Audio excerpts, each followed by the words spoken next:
Merry Christmas, Mr. Fish. And Merry Christmas, Miss Gatewood. And a special Merry Christmas to you. I like Christmas. You know what I like most about Christmas? Ghost stories. And we've got the very finest ghost story for you today. It was written many years ago in 1843 by a man called Charles Dickens. It's called A Christmas Carol. Follow me into the library and get comfortable.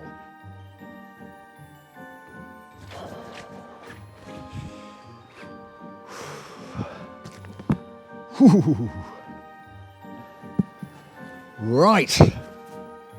Yes, today's story is about the meanest man you'll have ever heard about. Be off with you, Scrooge cried as the carol singers fled from his office door. Bothering folk every 24th of December. Bah! Humbug! Scrooge's poor clerk, Bob Cratchit, watched the scene in dismay from the office window. His boss was known as the meanest man in the whole city of London.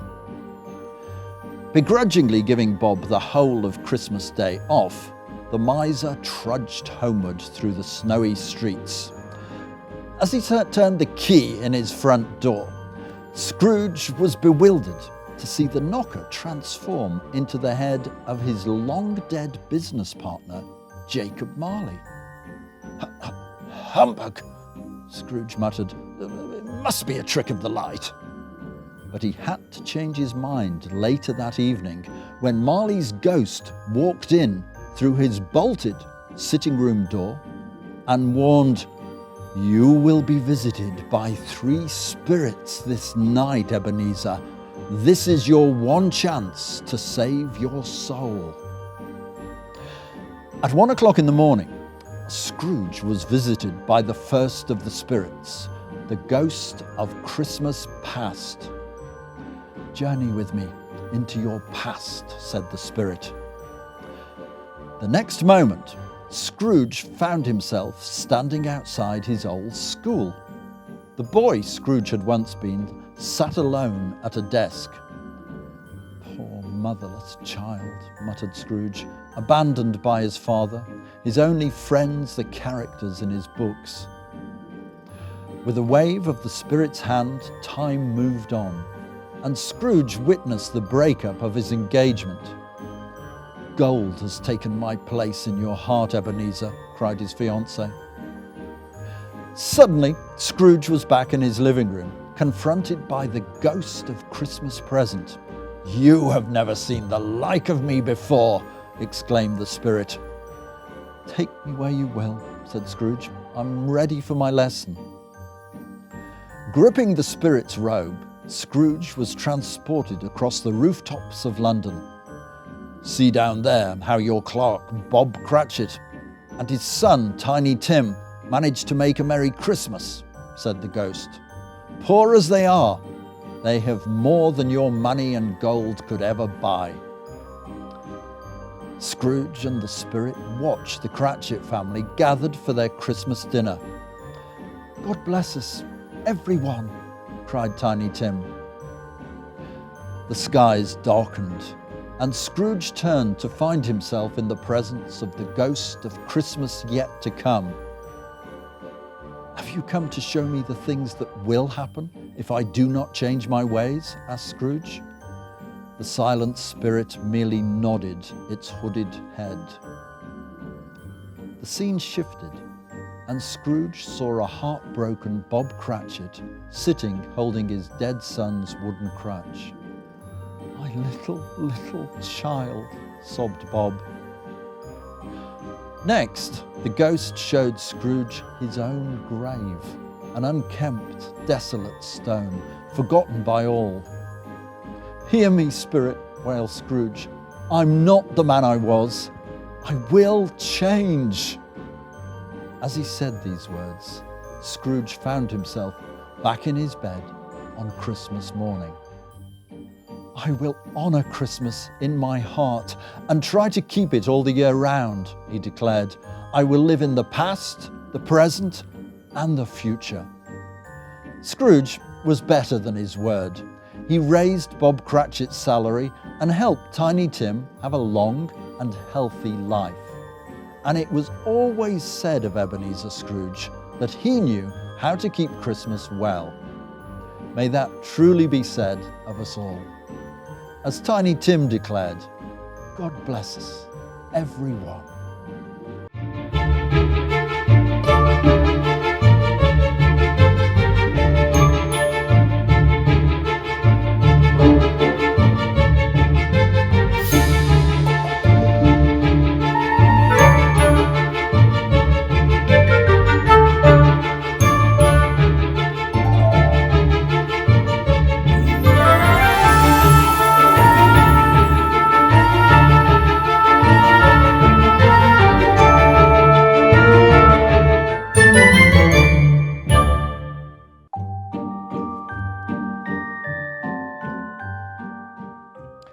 Hello again.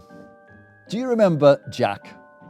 Not just any Jack, Jack of the Beanstalks. That was the boy who has the magic beans that grow mighty beanstalks.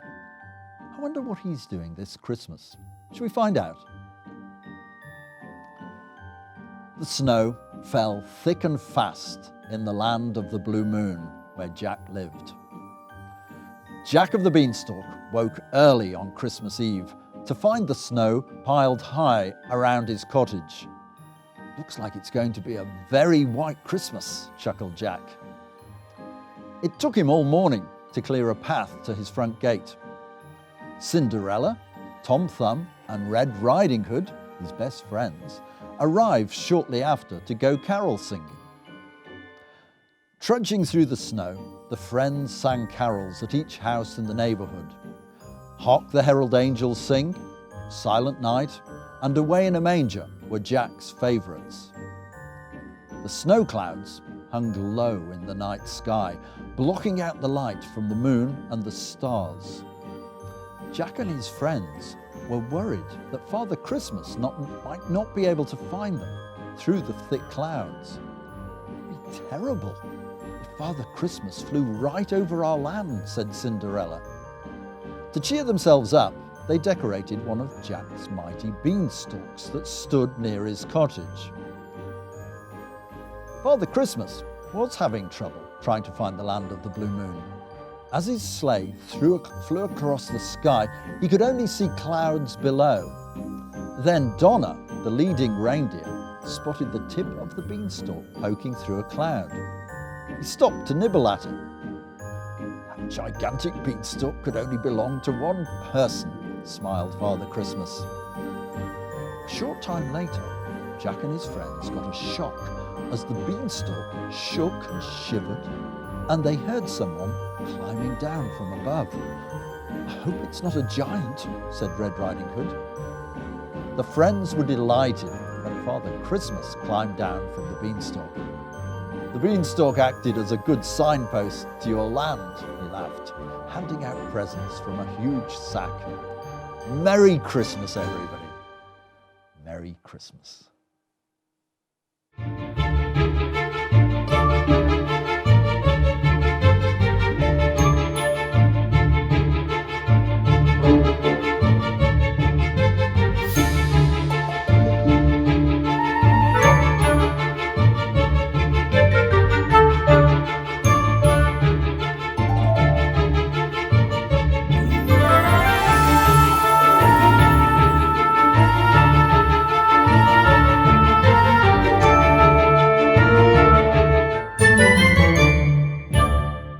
Hello everybody, are you getting excited about Christmas? We are. I've got a little story now about Flossie. She's a fairy. It's called Flossie's Wings. It goes like this. Flossie the fairy had been really good all year. She'd sprinkled the right amount of fairy dust everywhere. She'd looked after all the plants and flowers in the woods. She had been a brilliant fairy. One day, she got up. There was a knock on her door. She went to it, opened the door, and there was the postman. Special letter for you today, Flossie, said the postman. It's come special delivery from the North Pole. The North Pole, said Flossie. I wonder who it could be. She sat down. She got out the letter. You won't believe what it said. It said, Dear Flossie, you have been such a brilliant fairy all year. We would like to invite you to come to stay with us in Lapland to be our special Christmas tree fairy this year. Love from Father Christmas. Father Christmas has written to me, said Flossie. To me. He wants me to go and be his special fairy. Oh, how exciting. And then she looked in the mirror. She looked at her wings. They could do with a bit of a wash. She took them off and she put them in the bath and she gave them a good old wash. She scrubbed them and she added the bubbles and she moved them around. Then she wrung them out and she hung them outside to dry in the breeze. And as they dried, she walked around saying, I can't wait to go and see Father Christmas. I'm going to have a lovely time. How lovely. And she walked and walked and walked. And as she walked, she waited for the wings to dry. The end of the day came and the wings were nice and dry. Flossie took them inside and she hung them on a special hook by her bed. That's where she always kept her wings at night. And then she went to sleep. Now, if you want to snore as well, you can. But remember, fairies only have very little snores. The next morning, Flossie woke up. Today's the day. I am going to see Father Christmas. And she looked for her wings. She looked. The wings weren't there. Where can they be? She went outside. She looked outside. She looked up the trees. She looked down. She looked around the back of her toadstool house. She looked under the kitchen sink. Nothing. She looked in the wardrobe. Nothing. Oh no, said Flossie. Where can they be? She started to cry.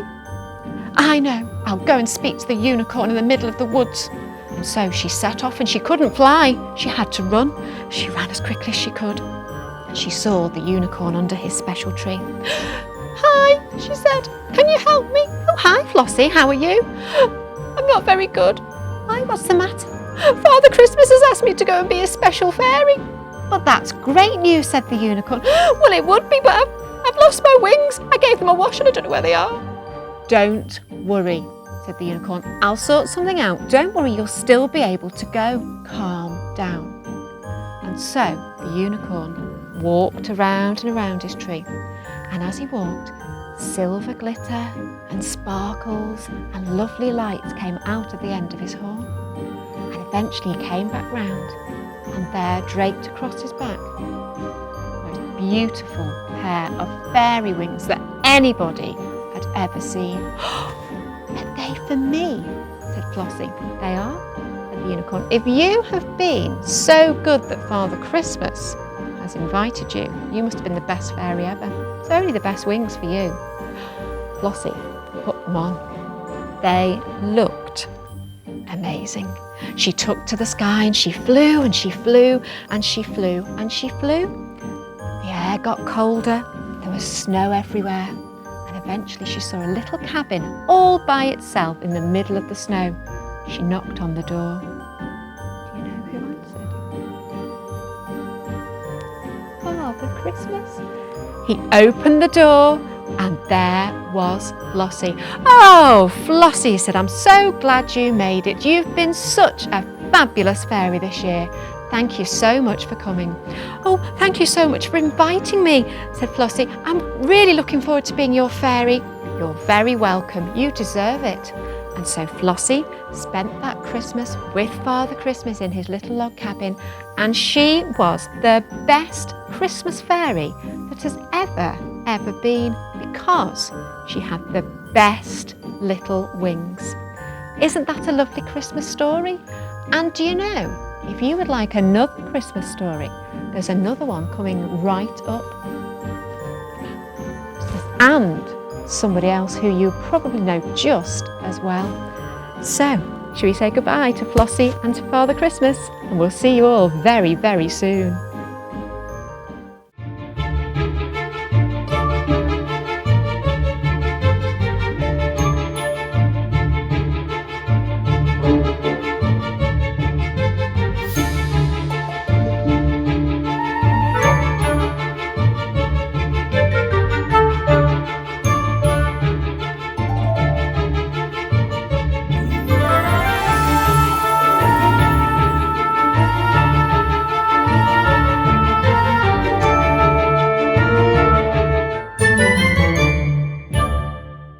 It's nearly Christmas. We're so excited.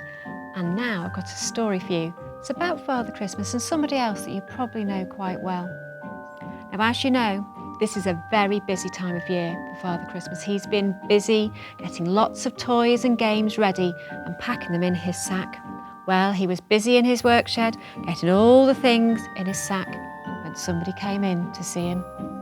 One of the little elves. "Father Christmas, you better come quick. Something terrible in the stable." "What do you mean, something terrible in the stable?" "Just come and see." Father Christmas went into the stable. Oh no. When he got there, lying on the straw, shivering, looking very ill, so ill that his nose wasn't red, it was blue. Poor Rudolph. "I'm sorry, Father Christmas. I feel so ill. I don't think I'll be able to pull your sleigh tomorrow night." "Oh, nonsense, Rudolph. You'll have to be well. Who else will show me where to go in the dark night without your fabulous nose?" "I know. I don't like to let you down, but I feel terrible. I just want to go to sleep and I feel sick and my nose is blue and I just don't feel right." "Oh, goodness me. Get back in that straw and lie down and I'll see what I can come up with."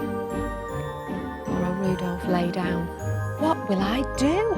thought Father Christmas. "I'll have to go and see what I can find in the kitchen to make him feel better." As he went back into the house, he remembered they had a special guest that year. Flossie, the fairy. She was staying with Father Christmas this year because she had been such an amazing fairy. "Flossie, you know you're such an amazing fairy. Do you think you could help us?" "Well, of course I will," said Flossie. "What's the problem?" "Well, you better come to the stable and see." So Flossie went to the stable. She looked at Rudolph. She could see he wasn't well. His nose was blue. He was shivering all over. She said, "I wonder what we can do to make you better. You've got a busy day tomorrow." And so she got her wand and she sprinkled lots and lots of fairy dust all over Rudolph. And then she said to Father Christmas, "Leave him to sleep all day, all night, and tomorrow he should be better." And then she went back inside, back to the tree. So Father Christmas tucked up Rudolph in his bed. There, Rudolph, I hope you'll feel better soon." And he went back into his workshop to carry on packing his sack of toys. Rudolph lay on the straw and he shivered. And he shivered. And he fell fast asleep. Did you know that reindeers snore really, really, really loudly? So if you want to join in, you can.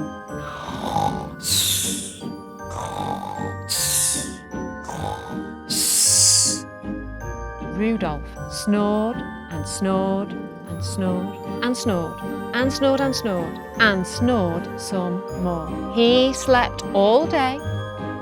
He slept all night.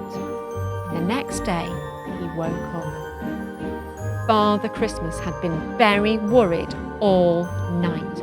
"I hope he's going to be okay. How will I find my way across the sky without Rudolph's lovely red nose? I hope he'll be all right." He crept into the stable. "I hope he's okay." He peered into Rudolph's stall. And there was Rudolph, feeling much, much better. He wasn't shivering. His nose wasn't blue, it was red. "Hi, Father Christmas, I feel much better. Flossie's magic has worked its trick. I feel great." "Well, thank goodness," said Father Christmas. "We've got a lot to do." And so Father Christmas went and got the rest of the presents in the sack. He called the other reindeers with Rudolph at the front, and they all lined up with Father Christmas in the sleigh behind. "On your marks, get set, go!" Go, said Father Christmas, and Rudolph pulled them over the clouds, under the stars, around and about all of the houses until all of the children got their presents. Thank goodness, and we hope you do too. And so, all we'd like to say now is have a very, very Merry Christmas. Bye!